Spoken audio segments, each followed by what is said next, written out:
I love writing, and I especially love anthropology. And of course, that for this kind of love, I was inspired by the lifestyle I had and by my family, especially by my mother, who used to tell me a lot of stories about the tribes there, the traditions, the ethnography, and how people used to live, which was, it is very unique actually.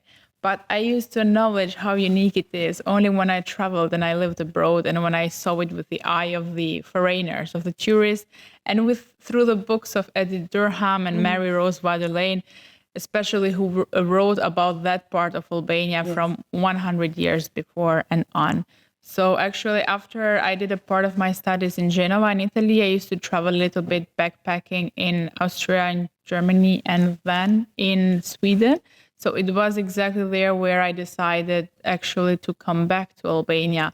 And my coming back to Albania was especially, I would say, only because of the existence of Dukagjin and in this corner in the Lake Coman where I grew up. You realized when you went outside of Albania just how special that area was. Yes, yes.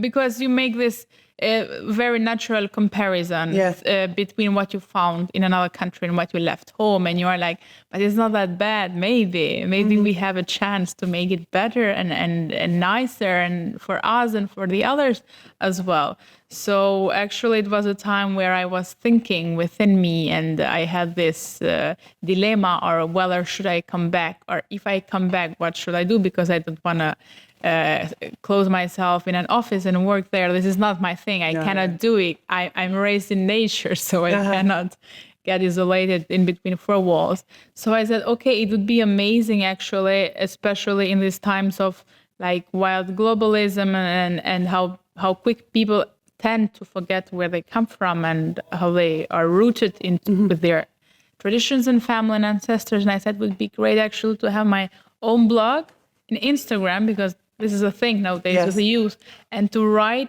in a nice way. So it's not that old-fashioned, but it's told in a very attractive way with creativity for the younger generation.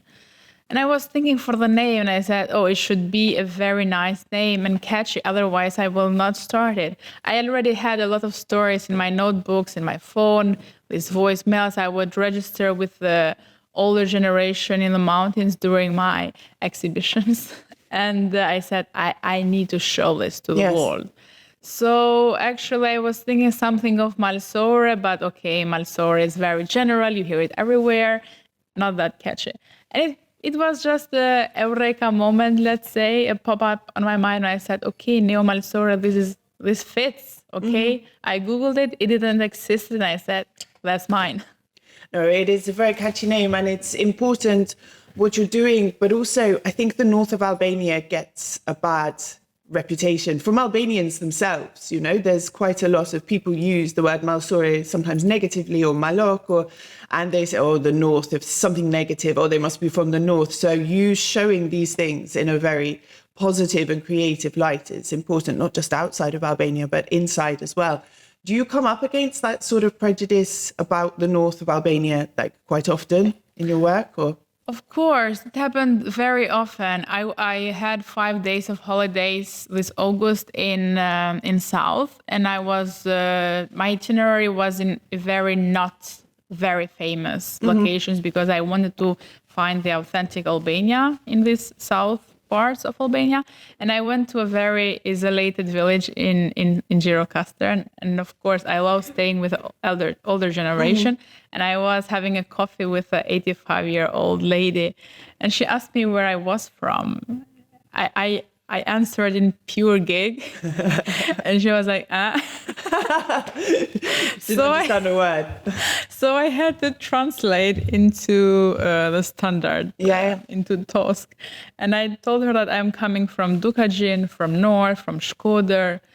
And she said, this place where everybody kills each other. And I said, no, it's not any different from here. It's only that we call it Jakmari and you call it Hakmari, but it's the only thing. And then she reflected actually immediately, because it was a human touch.